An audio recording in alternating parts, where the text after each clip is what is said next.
Assalamualaikum warahmatullahi wabarakatuh. Selamat datang kembali di video pembelajaran saya. Untuk materi kali ini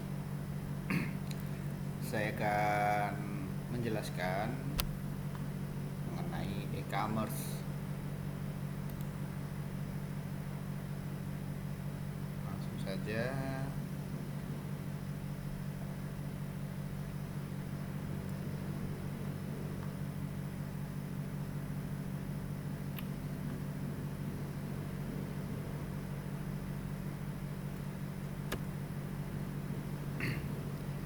Saya mulai dari apa perbedaan e-bisnis dan e-commerce. Kalau e-bisnis adalah juga menggunakan teknologi atau internet atau yang lainnya, komputer jelasnya, tapi itu untuk sebuah lini bisnis. Nah, bedanya apa sama e-commerce? Nah, di e-bisnis ini tidak langsung bertransaksi atau bersinggungan langsung dengan konsumen, sedangkan kalau di e-commerce penjual langsung mendapatkan pendapatan dari konsumennya. Jadi misalkan salah satu contoh mudahnya kalau e-bisnis itu adalah sistem pencatatan elektronik mengenai persediaan dan stok barang atau stok barang. Itu bisa dikomputerisasi, bisa dilakukan menggunakan jaringan internet. Jadi kalau barang kita habis, kita bisa langsung pesan ke pemasok kita tanpa harus menunggu kita order, sana sudah tahu.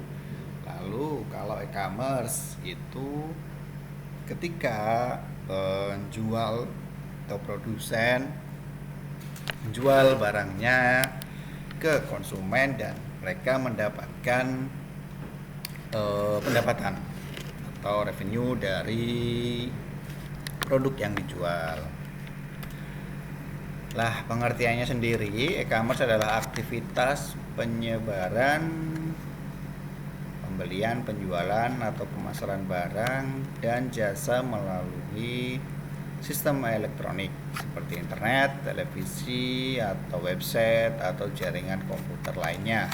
E-commerce dapat melibatkan transfer dana elektronik, contohnya seperti GoPay, seperti ShopeePay, dan lain sebagainya, pertukaran data elektronik, sistem manajemen inventory otomatis, dan sistem pengumpulan data yang otomatis. Nah, selanjutnya apa atau jenis-jenis model bisnis yang ada di e-commerce itu. Yang pertama adalah bisnis to bisnis. Jadi penjualnya atau produsennya menjual barang untuk digunakan lagi untuk dijual lagi di konsumen yang dituju. Jadi misalkan kita produksi tinta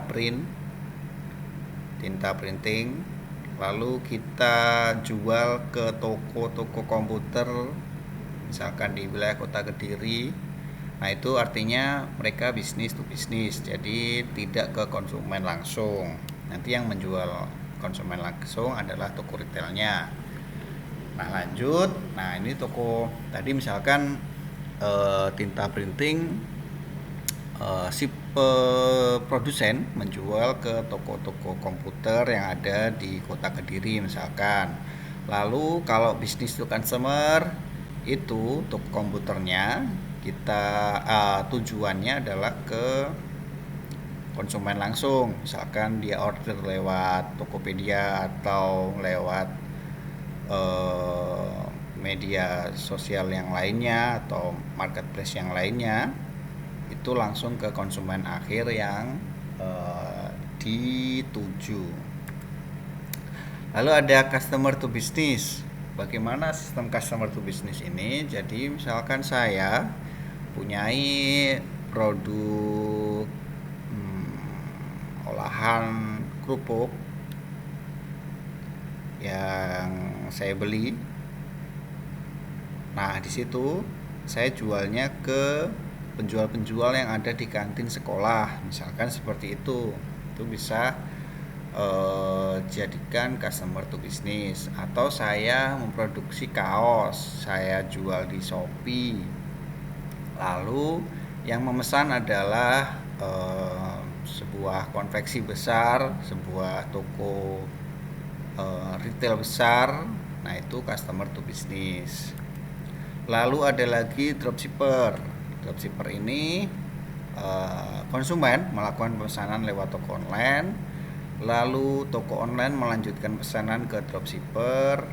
Nah, supplier mengirimkan pesanan langsung ke konsumen. Jadi ada tiga tahapan di dropshipper ini. Selanjutnya ada wholesale. Kalau wholesale itu seperti agen. Jadi toko online melakukan pemesanan langsung ke supplier. Kedua, supplier mengirimkan pesanan ke gudang toko online. Lalu konsumen melakukan pemesanan lewat toko online dan supplier mengirimkan pesanan konsumen dari stok gudang. Ini contohnya misalkan Hypermart, Unilever, mereka termasuk di agen atau wholesale. Selanjutnya kita balik, apa manfaat e-bisnis? Yang pertama adalah meningkatkan kinerja operasional perusahaan. Dengan adanya bantuan teknologi dan serba digital bisa meningkatkan kinerja operasional perusahaan. Lalu nomor 2, meningkatkan peluang akses ke pasar, pemasok dan pendanaan yang sangat luas. Kita bisa mencari modal dari mana saja kalau via internet. Lalu yang ketiga jelas meningkatkan efisiensi perusahaan. Yang keempat mempermudah pengolahan aset perusahaan sampai dengan sarana penyebaran informasi yang secara luas. Selanjutnya proses yang terdapat dalam e-commerce. Yang pertama, presentasi elektronik atau pembuatan situs web untuk produk dan layanan. Yang kedua, pemesanan secara langsung dan tersedianya tagihan.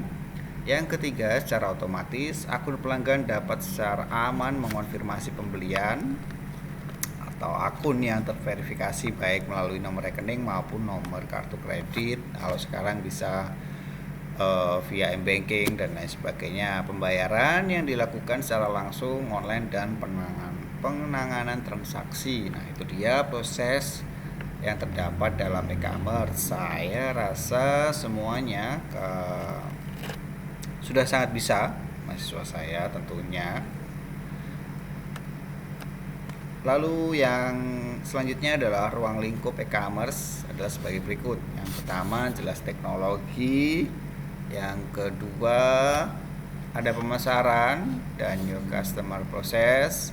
Lalu ada 3 ekonomi. Yang keempat ada electronic link. Lalu yang kelima information value adding. Lalu yang keenam market making. Nomor 7 service infrastruktur. Yang terakhir adalah legalitas, privasi, dan kebijakan publik. Itu dia ruang lingkup e-commerce. Selanjutnya apa istilah-istilah yang ada dalam e-commerce? Yang pertama adalah digital cash atau electronic cash. Sudah saya singgung tadi bahwa sekarang sangat dimudahkan kita membayar, bahkan tidak perlu ke ATM. Kalau kita punya m-banking, bisa juga scan pakai barcode, kita top up. Lalu ada digital money, yaitu terminologi global untuk berbagai e-cash dan mekanisme pembayaran elektronik di internet. Tadi m-banking.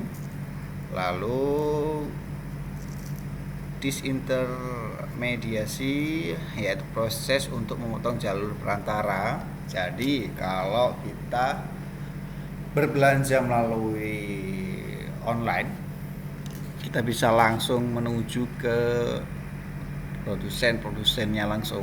Kalau di Shopee biasanya melalui ada tulisannya Shopee Mall, itu berarti langsung ke produsennya. tanpa melewati toko yang disediakan. Misalkan tidak perlu melalui agen atau toko retail, kita langsung bisa menuju ke produsennya langsung. Lalu ada electronic check, yaitu sistem cek elektronik seperti Paino yang akan mengambil uang dari akun cek di bank saat sedang diuji coba oleh Cybercash. Selanjutnya ada electronic wallet, yaitu pola pembayaran yang akan menyimpan nomor kredit Anda di hard disk Anda dalam bentuk transkripsi yang aman. Anda akan dapat melakukan pembelian dari situs web menggunakan electronic wallet tersebut. Kita tahu bahwa sekarang ini banyak e-wallet yang beredar di Indonesia, sudah banyak contohnya. Lalu ada extranet, yaitu sebuah kelanjutan dari internet perusahaan yang mengaitkan jaringan internal satu perusahaan dengan jaringan internal supplier mereka maupun pelanggan mereka. Jadi yang seperti yang saya jelaskan tadi, bahwa memudahkan bagaimana supplier di perusahaan maupun pelanggan juga tahu kapan harus membeli, kapan harus menjualnya. Lalu ada micropayment, yaitu transaksi dalam jumlah kecil antara beberapa ratus rupiah hingga puluhan ribu rupiah, misalkan untuk mengambil akses grafik, game maupun informasi. Apa dampak positif dari adanya e-commerce? Yang pertama, revenue stream atau aliran pendapatan baru yang mungkin lebih menjanjikan yang tidak bisa ditemui di sistem tradisional. Yang jelas, aliran pendapatannya akan semakin luas, bisa dari mana saja. Yang kedua, dapat meningkatkan market exposure, pangsa pasar. Jelas ketika kita menjual cuma di area Kediri, berarti pangsa pasarnya hanya di sekitar area Kediri. Kalau kita menjual di e-commerce, kita bahkan bisa menjangkau pasar sampai luar negeri, menurunkan biaya operasional, melebarkan jangkauan, meningkatkan loyalitas konsumen. Nomor 5 ini masih tanda tanya, apakah konsumen akan meningkat loyalitasnya ketika membeli di e-commerce. Ini juga bisa jadikan sebuah penelitian. Jadi apakah loyalitas konsumen meningkat ketika bertransaksi di e-commerce dibandingkan transaksi secara konvensional. Nomor 6, meningkatkan supplier management, memperpendek waktu produksi, meningkatkan value chain, dan menjadi bagian dari kegiatan promosi. Selain dampak positif, tentu ada dampak negatif, yaitu kehilangan dari segi finansial secara langsung karena kecurangan. Nah, bagaimana kecurangan ini? Kita tahu misalkan kita berjualan di marketplace, entah Tokopedia atau di Shopee. Lalu ketika misalkan barang kita laku keras dan ada yang tidak suka atau ada orang lain yang tidak suka, dia bisa pura-pura memesan sang barang kita. Lalu ketika di review misalkan dijelek-jelekan, itu juga bisa terjadi. Jadi bisa menurunkan rating di toko kita. Lalu yang kedua ada pencurian informasi rahasia yang berharga. Ini isu yang sangat bisa atau belum bisa terjamin dari sampai sekarang ini.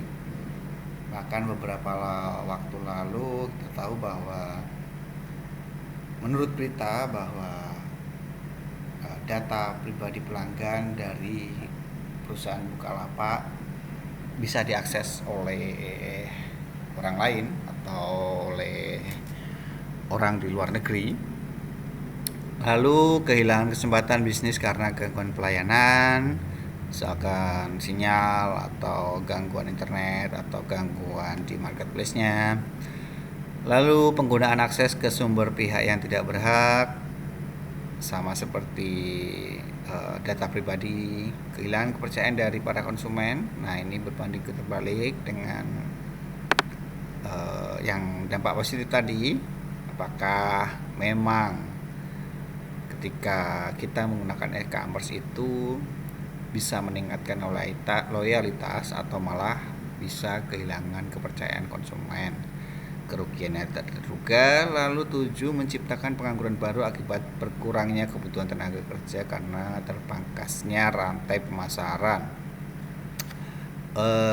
Isu nomor 7 sebenarnya bisa diatasi kalau mereka atau si terdampak itu juga memulai bisnis